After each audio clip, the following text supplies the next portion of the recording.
तो मापे कदी नहीं बुढ़े होंदे। बच्चियां की नाफरमानी ने माँ बाप को बुढ़िया कर दिता है। अज चंद दिन पहले मैं एक जगह जुमा पढ़ान गया तो मैं ना दो नौजवान वेखे तो आपस अंदर बड़ी मुहब्बत बड़ा प्यार, तो जोड़ा मैं छोटा लगता ही ना उम्र चों वो हया भी बड़ा करता सी ना वड्डे दा। तो मैं क्या जी ये तुहाडे वड्डे भाई ने? उन्होंने छोटे को कहा, आंदा नहीं शेख साहब मेरे अब्बू ने। पुत्रां दी अखां 'च हया होवे ना तो बुढ़ा बाप भी वड्डा भरा ही लगता है।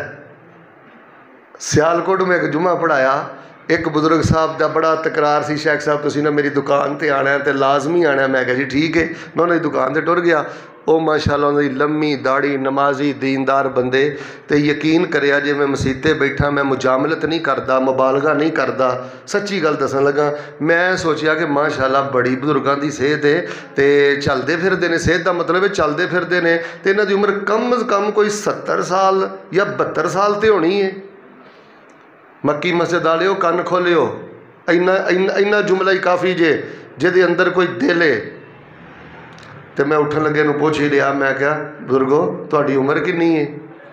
मैनूं कहण लगे कारी साहब 42 साल। कितनी? तो मैं क्या की मसला है?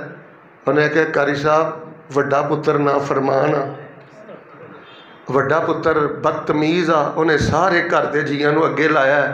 तो कारी साहब मेरे पुत्र ने मैनूं जवानी जी बुढ़िया कर दिता है। मैं नमाजी बंदा शरीफ आदमी हाँ, अंदरों अंदर ही मैं ख़त्म हो गया।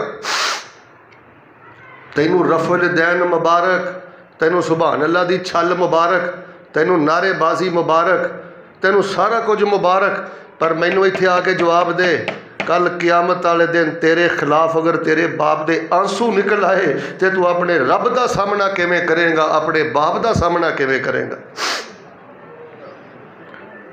बदतरीन इंसान हो जे कल क्यामत वाले दिन जिहदे खिलाफ वो बाप दे आंसू निकल आए, ओदी माँ दे आंसू निकल आए, इन्हां दे कदमां 'च ब्याह कर, इन्हां नाल प्यार मुहब्बत करया कर, इन्हां दा एहतराम करया कर, इन्हां नूं मनिस्टरां दी तरह रखिया कर, बादशाहां दी तरह रखिया कर। मूड बनाई फिरना है। उसामा साहब मैं ना खानका डोगरा